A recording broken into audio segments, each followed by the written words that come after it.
Hi, welcome to SBR Videos. I'm Peter Loshak. Today is Friday, February 5th. This is the Into the Weekend with BetDSI that we do every week. We've got the Super Bowl coming up in 2 days, and we are talking right now with Brent from DSI. He's going to tell us about all the new action that he's taken over the course of the past week. And of course, in this call, we're going to get into props, all the Super Bowl props, which takes a lot of betting volume from the sharps and the publics. Is that correct, Brent? I mean, how much betting volume do you take on props in general as compared with just bets on the game, but bets on the side and the total? Well, I mean, it's a ton, because I mean, guys play stuff that they normally wouldn't play, of course. I mean, the sharp guys, and I do have sharp guys who are like really good at props. Right. So the sharp guys play as usual, and again, they're not playing because it's a Super Bowl. They're playing because they find value. But no, I mean, you've got lots of guys who are just public guys who are, just want to have some fun with things. They'll bet, Manning over or under, whatever. They'll bet running back stuff, whatever.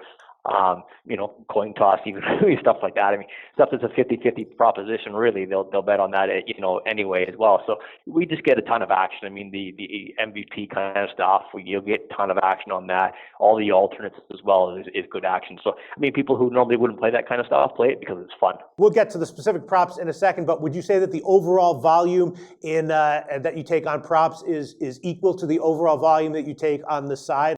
Of the game itself? Yeah.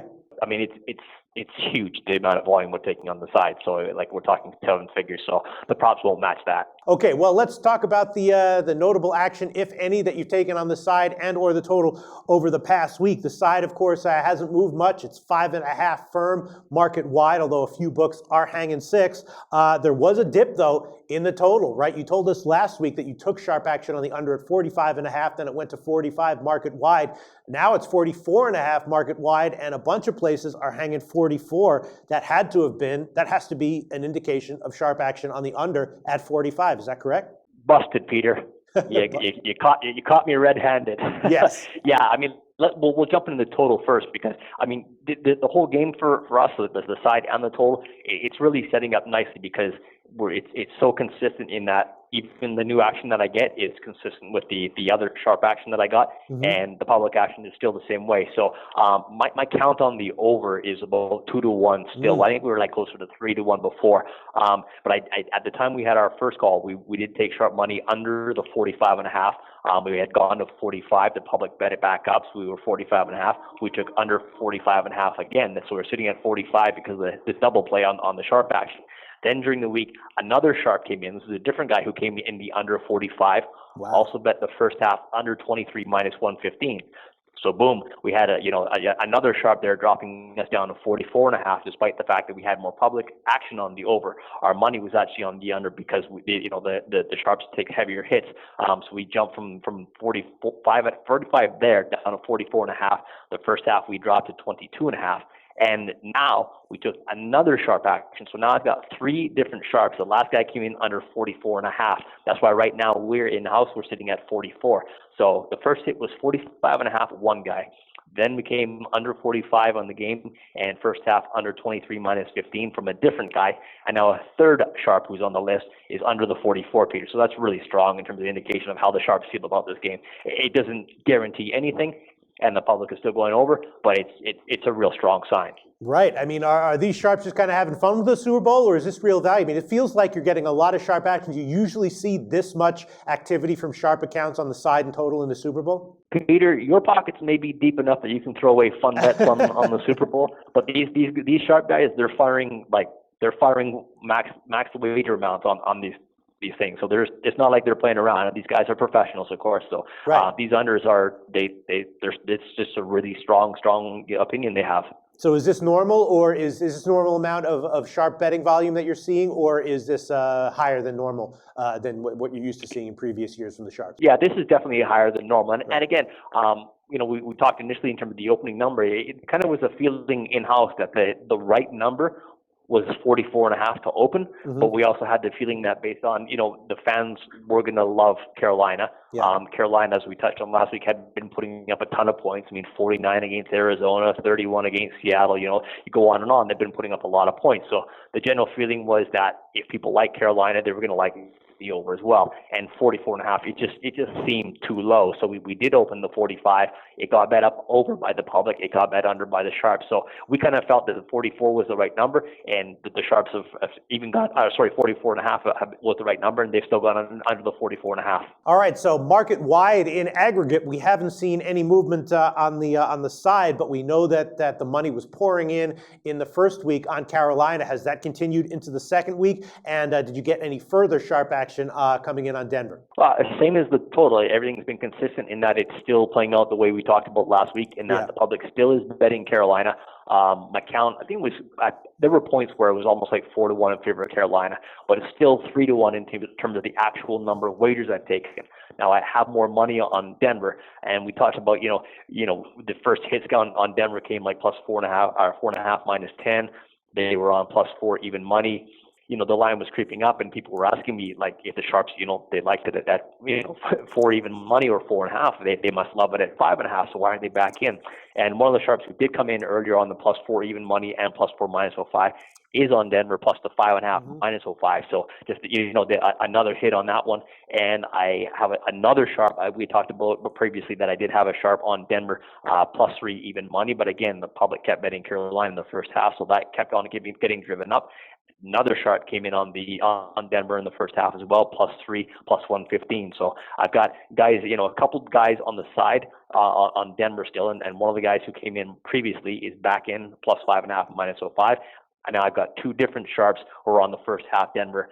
First one was plus 3 even money. Again, the bets just kept coming in on Carolina. So the next guy came in and got half Denver plus 3, plus 115. So it's a good situation for us because the public clearly has indicated they're betting Carolina and they're betting the over. The sharps have indicated that they're taking the dog and the under. So it's a situation where, there's no surprises. We don't have a lot of guys going back and forth against each other. Our wager counts are way one side in favor of Carolina, and our money slightly favors Denver because of the bigger hits that the sharp have. So it's a good position because I think, if we need to drop the number and get more Carolina money, the count indicates that we'll get that no problem. If we need to get the, we're going to get more money on the over 44 for sure with the public money coming in. If we need to go, if we need to go to 44.5, we'll probably take another hit on the under. So then it sounds like it's a relatively safe situation for you. We know that just because of the sheer betting volume with the Super Bowl, sometimes there can be treacherous situations for the books where, if a disaster situation happens, they can take a big loss. Is there anything shaping up for this Super Bowl that could happen that would be a disaster for the books, or is it pretty safe all the way around? The whole thing with the teasers is something that you can't prevent, and it's just something you kind of have to suck it up. And this is, it's magnified in this one game because it is one game, and people who don't normally play are going to play it, and people who maybe play, for X amount might be playing twice that amount. So anything, if Carolina wins and it's really close to the number, and if the total, hits close to the number, that won't be a good situation for us. And again, we're going to have enough action on the sides and stuff like that, and it seems like we're going to be able to, balance action quite well. So we're going to be okay on the game. I feel safe in saying that.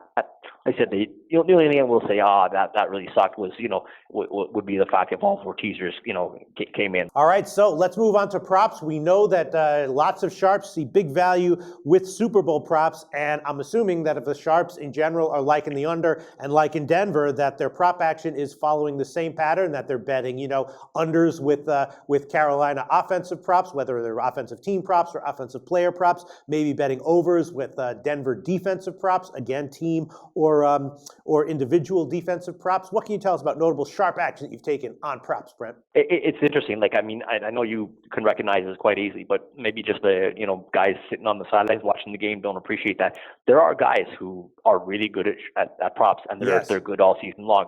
I mean, whether it's NFL props, even college props that we offer, there's guys who just do really, really well at this kind of stuff, and they simply just have a better handle on the number, or it can be that they let the public action drive lines one way, they come back the other way, for example. So there are guys who do really well and basically only bet props. So I've got in-house, we've probably got about 4 guys like that, and they're just really, really good. So then your list guys for props are completely different guys than your list guys for the side and total. I have 2 guys who are game guys who also do the props, and 2 other guys who are strictly prop guys. They'll do even like golf matchups, they're really Right, good at sure. that kind of stuff. They're good at football props. They're all that kind of stuff. They're just really good. That's kind of their niche, and they found an edge. Sure, because they know how to price them out. All right, what can you tell us about props that they've bet for the Super Bowl?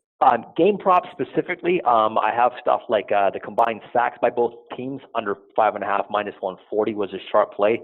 The team total for Carolina, which kind of coincides with the game under and Denver covering, is Carolina team total for the first half under 13.5 -110.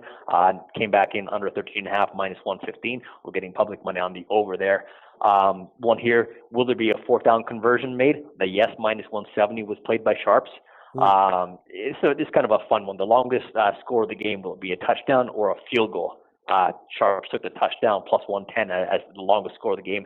And this also actually coincides with the game total going under. We had the alternate totals, alternate spreads, and all that kind of stuff. But the alternate total of the game going under 40.5 was plus 180, and we took sharp action there. Peter, Wow. those were some game props that we took action on.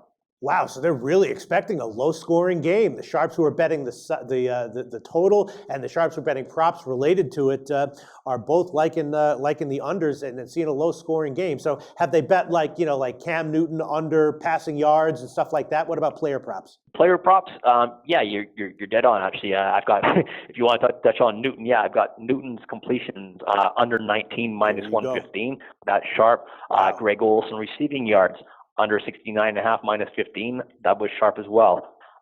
Jonathan Stewart under 68.5 rushing yards. Rushing attempts for Stewart under 18.5 -15. That was under as well.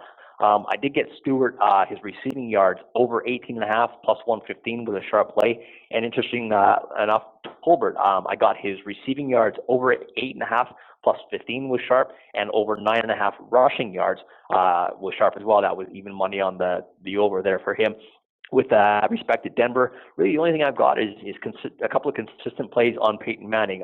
Manning's completions going under 21.5 -115, and Manning's yards for the game under 240.5 -115 as well. So passing yards and completions for Manning both under by the sharp. All right, Brent, and another very, very popular way to bet props in the Super Bowl, of course, is matchup props, player versus player. Have to assume again that the sharp action that you've taken is favoring Denver players over Carolina players. Is that correct? Well, I mean, I do have Daniels and Olsen, the tight end matchup there. I do have, I mean, as we touched on earlier, the player prop, the sharp guy did go Olsen under 69.5 receiving yards, and this, kind of might be related to that in terms of Daniels receiving yards is plus 35.5 receiving yards and plus 120 on the money, so they took that. So Daniels versus Olsen, the plus 35.5 plus 120 was sharp.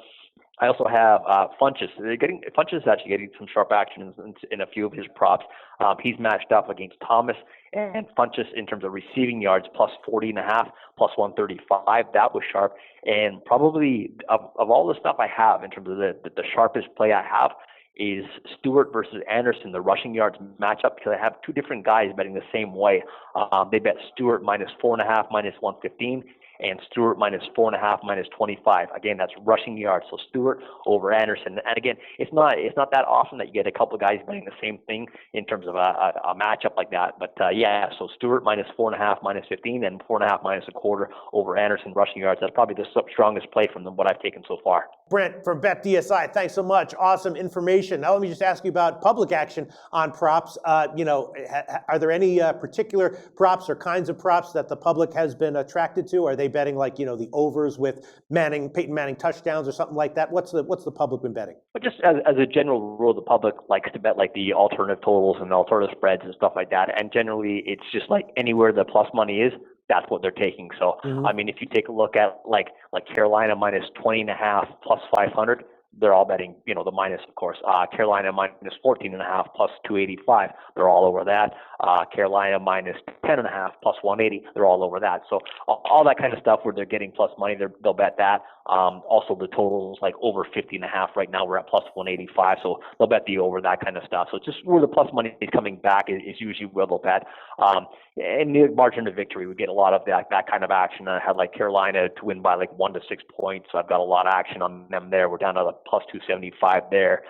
Carolina by 7 to 12 points is another one that I've taken a lot of action. So stuff like that I'm getting a lot of action on. And was it I think it was the leading rusher of the game. I had money on Newton actually, which I thought was kind of interesting. I think Newton was like down to like 4-1 because they've been betting Newton with the rushing yards. He's like down to 480 right now. If it's related to Cam Newton and stuff like that, and if it's related to Carolina, they're usually betting that kind of stuff. All right, Brent, I'll give you a prop winner for free. The under in the national anthem, 2 minutes and 16 seconds and a half is what I believe the line is. Lady Gaga's not going to waste our time. Trust me, she might do something wacky, but she's not going to ham it up. I think that's a winner there, Brent. You can tell that yourself personally if you'd like to. Well, so long as the Gatorade isn't yellow, we'll have a successful day. No, that's a BS prop. But the national anthem length, I think value can be had. I'm all over the under. 2 minutes and 16 seconds and a half with Lady Gaga. All right, so let me just ask you one final question about the kind of volume that you see day of game.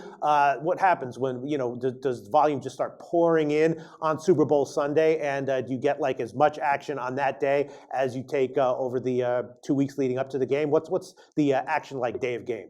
It's not as much simply because usually the sharp guys have kind of, made up their mind in terms of what they're doing, depending on what the line move on the day of the game, of course. But generally they've kind of, taken the rubber band off the bankroll and they know what side they're on, so they fired that. So generally we've taken more action before the day of the game. But in terms of the actual wager count, it's massive on the day of the game. And the good thing too is, other sports kind of cooperate in terms of having all their games early and finishing early enough so that everyone's kind of played their action for the day. They've had their fun. It's like, okay, what do I have left in my account? I'm firing on the Super Bowl. So yeah, it's crazy in terms of the actual wager count, but the volume is, it is bigger because we had, prior to the day of the game, simply because we've had 2 weeks to load up. Sounds great, Brent. Thanks so much. One final time for all your awesome information all football season long, and especially here with the Super Bowl. Brent, thanks so much. Talk to you again for football next season. All right. Have a great weekend.